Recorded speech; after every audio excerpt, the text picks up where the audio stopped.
waktunya, sudah memberikan waktu untuk wawancara. Pak, menjawab. Terima kasih, Rizky. Ya, Pak Ical, kalau kita lihat apa yang terjadi di jelang Munas Partai Golkar ini, banyak riak-riak, banyak juga yang ingin mengacau, mengganggu, kemudian bahkan ingin mengatakan atau bahkan tidak menerima atas pencalonan Anda sebagai Ketua Umum Partai Golkar. Apa yang bisa Anda jelaskan sesungguhnya yang terjadi sama Partai Golkar? Pertama, memang di dalam alam demokrasi itu selalu saja ada perbedaan pendapat.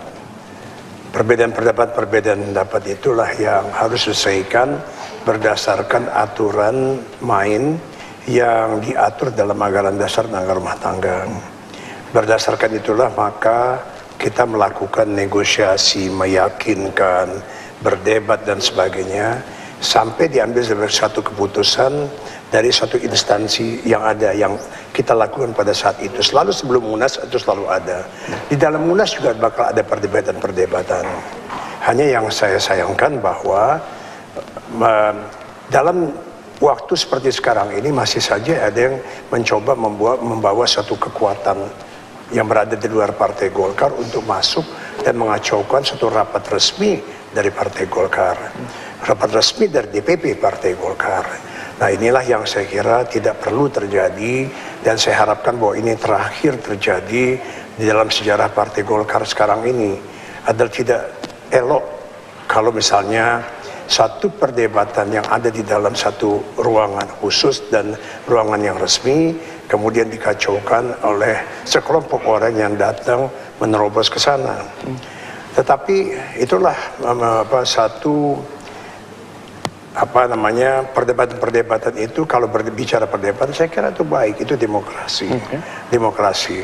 Dan saya kira yang ada sekarang bukan perdebatan tentang pencalonan saya, tapi perdebatan apakah kita menghormati atau kita harus menghormati keputusan Rapimnas atau tidak. Saya kira perdebatannya di situ. Memang muaranya pada sesuatu tujuan untuk menjadi ketua umum Partai Golkar, menjadi pengendali Partai Golkar.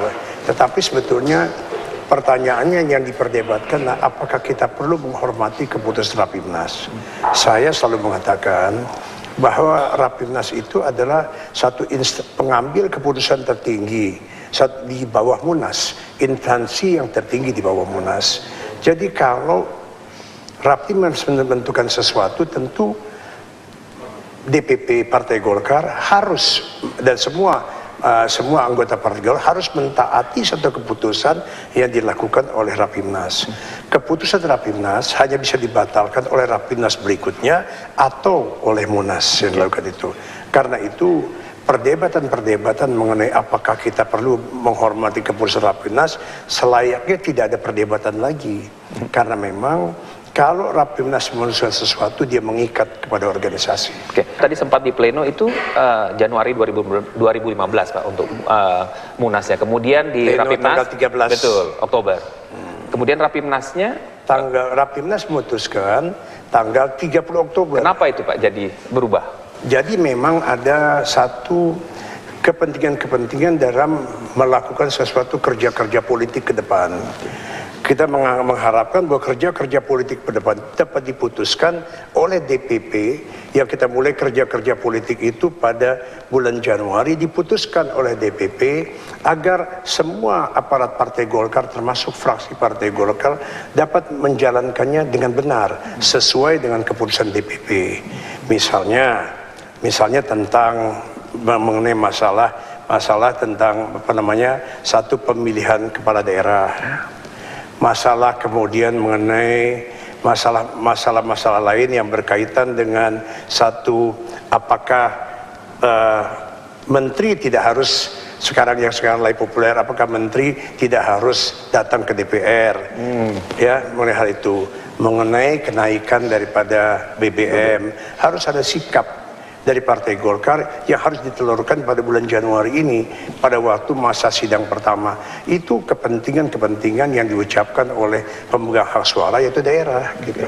Jadi tidak benar begitu Pak ya, kemudian dibentuk juga pengurusan ini, kemudian ada intimidasi kepada sejumlah DPD seperti itu?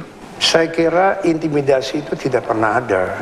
Dan kalau ada, saya sudah nyampaikan pada waktu dipertanyakan tentang hal itu, saya menyatakan secara terbuka kalau ada yang diberhentikan atau diganti karena dia mendukung satu calon lain selain ARB, kasih tahu sama saya, segera akan saya rehabilitir. Saya kira harus begitu, harus demokratis. Percayalah bahwa saya selaku Ketua Umum DPP Partai Golkar akan menjalankan satu Munas ini dengan sangat demokratis, sesuai dengan anggaran dasar dan anggaran rumah tangga.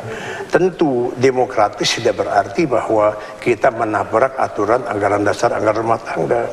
Demokratis berarti bahwa kita melakukannya terbuka, memberikan kesempatan yang sama, tetapi harus mengikuti apa yang tertera di dalam anggaran dasar dan anggaran rumah tangga kita. Dengan kondisi seperti ini, ada ancaman, ada tekanan, ada yang berupaya untuk menggagalkan Munas, kemudian ada Munas tandingan, apapun itu, apa yang akan Bapak sampaikan itu terhadap para kader Partai Golkar? Kita menyolidkanlah, nanti kita solidkan di dalam Munas yang akan datang, apa-apa yang akan kita lakukan terhadap satu kader-kader yang berpikiran sesat sekarang ini. Ya, jadi kita tentukan nanti di dalam Munas itu sendiri. Mudah-mudahan bahwa kita dapat saya tetap terbuka untuk melakukan sesuatu pembicaraan, meskipun keputusan sudah diambil tadi di dalam rapat pleno, yang semestinya rapat pleno itu tidak, apapun keputusan rapat pleno tidak bisa mempengaruhi keputusan Rapimnas. Jadi keputusan rapat pleno tidak bisa mengaruhi keputusan Rapimnas apapun keputusannya. Kebetulan tadi rapat pleno yang diambil oleh Saudara Theo, putusannya adalah DPP akan melaksanakan keputusan Rapimnas. Oke, itu artinya Munas tanggal 30 November, Pak ya? Munas akan dilakukan tanggal 30 November, insya Allah. Oke. Terima kasih Pak, selamat untuk Munas Partai Golkar. Terima kasih. Berjalan lancar. Terima kasih.